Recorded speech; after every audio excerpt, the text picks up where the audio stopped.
Hey everyone, it's Julie here. Thank you for joining me for my June recap. I have a feeling this one might be a little longer. Well, most of my recap videos are longer, but in any case, you might want to grab a drink. Oh, I'm almost done with mine.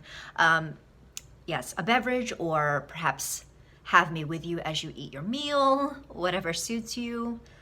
I have a feeling this might be rambly. But some of you might know that June was my birth month, and my birthday was just a few weeks ago, and so I thought I would start off this recap by showing you a mini birthday haul. So I'm not going to show you everything that I received, just, the stuff that I feel you might all be interested in seeing, like the decks and books and whatnot. So, and I'm going to try to keep it brief. I'm going to try not to talk too much about everything, or else we will be here forever. I had 4 decks that were on my birthday wish list, and I did not anticipate getting all 4, but I did, which is awesome. And then on top of that, I received 2 additional decks that I had not even anticipated. And as luck would have it, these are decks that I don't already own. So let's start off with the decks that were on my wish list. So first one is the Incidental Tarot by Holly DeFount. I'm sorry if I'm butchering your last name, Holly. This is an independent deck, and it doesn't come with a guidebook. It just comes with one of those folded sheets to give you a quick summary of the meanings. And here is the deck. Just to let you know, I have already modified this deck. I've already trimmed off the outer borders. But these are the backs, and I'll just show you a few of the images. This is a pip style deck. It's very like European medieval to me. That's the feel I get. It is earthy and almost autumnal. So there's that one. Next one is the Spiral Tarot by Steventon. And I'm gonna actually talk a little bit about this later on in the video. So the next one, Halloween Tarot by Kipling West. This one, I don't know why it took me so long to get it, but Halloween is gonna be here before you know it, so I thought, why not? It's really cute. Very much an RWS based deck. And yeah, I definitely look forward to working with this as Halloween approaches. Then the final one on my wish list is the Witchlings deck by Paulina Cassidy. This is the first ever deck that I have from Paulina Cassidy. So you've got this pretty chunky guidebook with spells and intention setting work. Here are the backs, beautiful purple, my favorite color. And then here is the front where you have the keyword and a little message. So here are just a few images, all of Witchlings and what they represent. Very pretty soft colors. Now for the 2 that were complete surprises to me, my friend just took a gamble and bought these 2 decks for me, and she said, I really hope you don't already have these, and I don't. So The first one is the Cat Tarot, which I have seen around. This is by Lynn Kott. Sizable guidebook. Here are the backs, more purple, can't go wrong with that. And here are some of the images, which I think are really cute. So precious. Of course, she knows I love cats, and so that's why she thought that this would be a good deck for me. And I believe I've only just flipped through this once to look at all the images, but they seem to be fairly Rider-Waite based. So that's the first one. And then the other one that she got me is the Rebel deck, the Oracle with an Attitude. And this one does have swearing in it.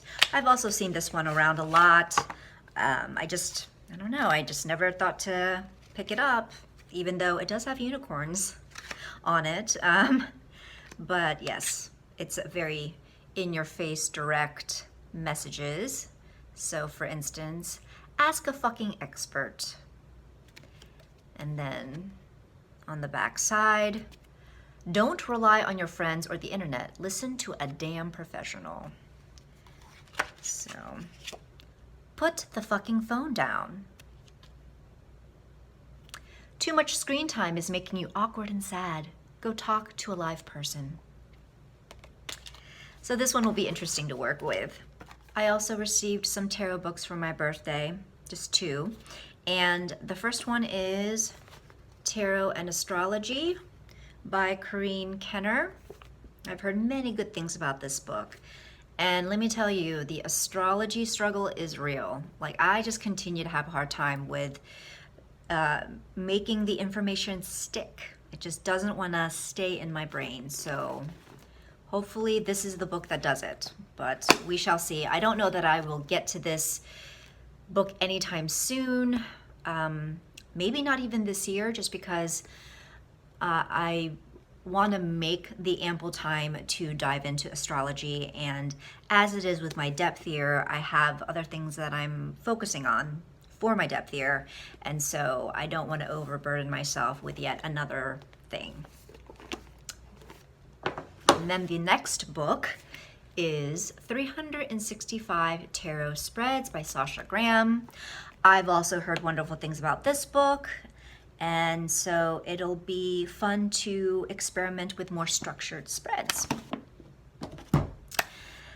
Finally, the last couple things I want to show you right here.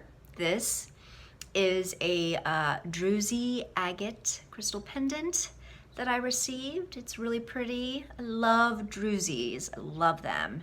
And I love crescent moons, so. And then finally, the final piece. Now this is not going to probably look all that impressive on camera, but I received this huge chunk of crystal, which is a raw citrine. And I don't own any other citrine pieces, but this is, again, probably not the most impressive looking, but this is the clearest and biggest piece of citrine I've seen. And you definitely won't see the flash, but when the light hits it or as you're walking by, it does have this iridescent rainbow flash, and it's just so beautiful. So I love this crystal to death. It's one of my favorite things that I received this year. So I had a lovely birthday with generous friends and family. They went all out, and which they didn't have to do, but it was lovely to get to spend the time with them. Also, to celebrate my birthday, I did my very first giveaway, and the winner of that giveaway was Jen from Jen's Balanced Tarot, and she did film an unboxing of the giveaway package on her channel, and so I will link that video in the cards if you're interested in seeing all of the items in the package. And it really did, it was a lot of fun to watch her unbox, and it did cheer me up. It put a smile on my face, and it was just wonderful to see her enjoying the goodies, and knowing that the decks in that package found a good home. On to the other stuff for June. My working tarot deck for the month was the Steampunk Tarot by Barbara Moore, illustrated by Ali Fell. And this was a deck that I thought, well, I haven't worked with this all that much. I haven't worked with it in a while. I am reading a steampunk novel, my very first. I'm unfamiliar with the genre, so this will be a great pairing. And this deck was just way more fun and exciting to work with than I had anticipated. The color palette is darker, and the hues are more subdued, and yet at the same time I feel like this deck has a vibrant energy to it that I really honed in on during my month working with it. So this was a good time. I really enjoyed the deck. An easy read. It is very clearly RWS based, and I also enjoyed dipping back into the guidebook here and there. Just, yeah, a good experience overall. And then the other deck that I worked with is the Gilded Reverie Lenormand by Ciro Marchetti. Another great experience. This is just a pretty deck with colorful images. I love color. And thing about this deck, there was one, 3-card reading that I did, and it was the 3 cards I pulled. So the 3 cards I had pulled during one of my readings was the Mountain, the Anchor, and the Tower, which my interpretation of these cards was that there would be some type of challenge or disruption to my otherwise routine and secure, schedule, my week at work, because I'm a government contractor, so I work at a government institution. And so that was how I read these 3 cards together. And at the time, I remember thinking, oh, that'll be interesting. And I really didn't think much of it. And then what do you know, my week was just crazy with exactly this. I mean, just obstacles and challenges that really did disrupt my flow, disrupt my sense of security. And I mean, not like anything melodramatic or a huge deal at all, but I just remember, like, one of the more mundane things that happened was that there was a huge accident on the road into work, and I was like, I was not anticipating it at all. I'm just like going about my commute like any other day, and I was just like, I don't know how to get to work. Like, I'm directionally challenged. Yes, I know how to use my GPS, but still, it's just kind of like, it was just, that was the first incident where I thought back to these cards, and I literally started laughing out loud. So, good times. Books. So I mentioned that I had started reading a steampunk novel, and this was it. Soulless by Gail Carriger, and this is an Alexa Terabody novel. So this is part of the first of the Parasol Protectorate series. And I thought, you know, this will be a good one to dive into because it has vampires in it, werewolves, you know, and it's steampunk. So that'll be a nice combination. And I got 150 pages in and quit. I just couldn't, for some reason I just couldn't get into it. And it's not like it was bad writing. There's just like no one thing other than, I guess maybe the main protagonist wasn't all that compelling for me. I don't know. So yeah, I stopped. And what I did was then I skipped to the back and I read the ending. And there you have it. So I didn't finish this one. The book that I did finish is Many Lives, Many Masters by Brian L. Weiss. And this was another birthday gift from a friend of mine. This is the same friend that I visited in Orlando for a past life regression retreat, which, by the way, I know I've had some requests to do a video on my past life regression experience, my very first one, and I haven't forgotten. I will definitely be filming that. I just have to kind of get my, you know, thoughts together, and yeah, so that's coming, I promise. But this, you know, I had never heard of this book before, but this was mentioned a lot at the retreat, and a lot of the people there would refer back to this. The speaker herself would refer back to this book, because apparently this is like the book where this psychotherapist used past life regression, or discovered past life regression through hypnosis with his patients. One patient in particular that he focuses on for the majority of this book. And so this was a very interesting read, and I would say that the descriptions of the past life regression experiences that this patient experienced, that was how I kind of fantasized or imagined in my head that a past life regression experience would be like under hypnosis.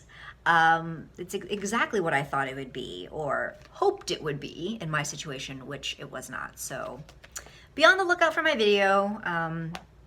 But yeah, a good read. Movies and TV. I didn't really watch all that much in the month of June. One thing that I caught unexpectedly is an animated short. It's only like a few minutes long, and it's not new. It's from 2016, so some of you might already be familiar with this short, and it's called The Life of Death by Marsha. I am not going to even try to pronounce her last name, so I'll just spell it out. But it's just this really poignant story of death falling in love with life. And I was on my Instagram and I was doing a search for something. I don't remember what, but I was doing a search. And you know how when you're doing a search, then in the window below, there will be just a bunch of videos that automatically pop up that are recommended for you. Well, I saw The Life of Death running in those results, and I was like, oh, I wonder what this is.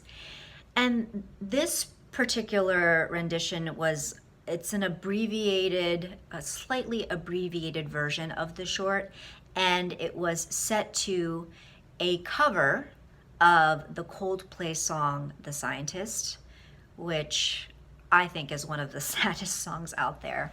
But if I can find it on Instagram, I will try to link that, and you can find the full version with the original score on YouTube. I will try to link both of them for you. But so I was watching this on Instagram, and literally by the end of it, I was bawling my eyes out. And we're not talking the silent, slow tears forming. We're talking ugly Kim Kardashian crying, audible hiccuping. Matt came out of the room and he saw me and he said, "What are you watching?"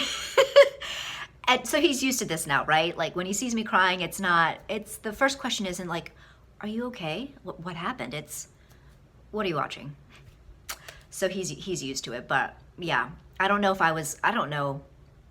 I must have been in some state, but it was just such a haunting and just a really affecting short. And it really stayed with me for a few days, actually.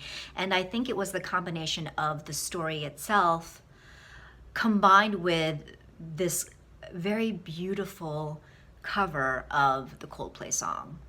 And then the other movie that I watched was the live action version of Aladdin, which I thoroughly enjoyed. Aladdin, back in my youth, Aladdin was one of my favorite Disney movies, along with Beauty and the Beast and Little Mermaid. Like those three were my jam. And so I was really excited about this live action version, and I thought it was really well done. I thought the actors did a wonderful job. I was a little unsure about Will Smith, but I think he pulled it off. And Jafar, kind of hot. Crazy, but also kind of hot. So just, just really well done in terms of the singing and the scenery and costume and everything. So I highly recommend that movie. For July, I have decided to work with the Spiral Tarot, one of my birthday gifts. Here are the backs. It's a smaller deck by US Games. The cardstock is so stiff. I know so many people love US Game cardstock, and I am not one of those people because I just find it so stiff. I mean, I can acknowledge it's great cardstock, but it is hard for me to riffle shuffle this cardstock. But in any case, here are the backs, and here are the fronts. People also find this border hideous, and I gotta say, the border doesn't bother me at all. I actually find it attractive in that weird, ugly way, if that makes any sense. So it doesn't bother me. I know I'm weird, but I've seen this deck around, and I thought of buying it a while back, actually. But then I saw a few videos, one from Maha at Maha's Treasure Box, and then the other from Brian Cormac Carr, I believe, where they were both showing the original guidebook that came with this deck, not this little white book, but a meteor guidebook that gives just way more detail and goes in depth with these cards and what's depicted in the illustrations. And so I ended up not buying it because I felt like I really, wanted to have the book, and that I was missing out on what the illustrations had to offer if I didn't have that guidebook. I don't know what changed my mind, but I decided to just go for it, put it on my birthday wish list, and give it a try. So I'll get back to you on how well it reads with just this little white book and my knowledge of my own knowledge of Greek mythology, because the majors, I believe it's just the majors that are based on Greek mythology. I will be back to working with Oracle decks for the month of July. I took a bit of a break so that I could focus more on Lenormand, but I think that this Oracle deck will be a nice pairing with the Spiral Tarot because it's the same illustrator. So this is the Ancient Feminine Wisdom of Goddesses and Heroines Oracle by Brian Clark and Kay Steventon. So what I did here, I did trim off the name of the deity or figure and the keyword at the bottom. And so the backs still look fine in my opinion. I don't think it ruined the backs at all. And the reason that I did trim off the text is that, I don't know, something just came over me that I felt like I think the text has to go. I think the borders have to go, and you know, the keywords were absolutely fine. They made sense with the different depictions of the cards, but I feel like now I want to take my work with this deck a step further and work with it just more intuitively in a more free-flowing way. So the book that I've just started is called The Nightingale by Kristin Hannah. I'm taking a little bit of a break from fantasy and young adult and moving into literary fiction. This is a war novel and it's quite sizable.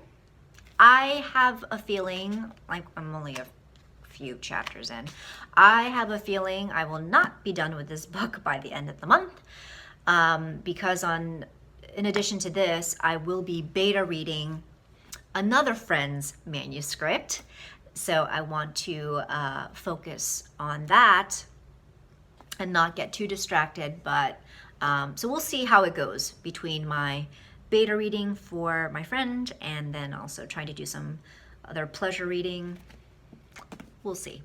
Thank you for joining me for this long and rambly June recap. I hope that you all are doing well, and I will see you in the next video. Take care.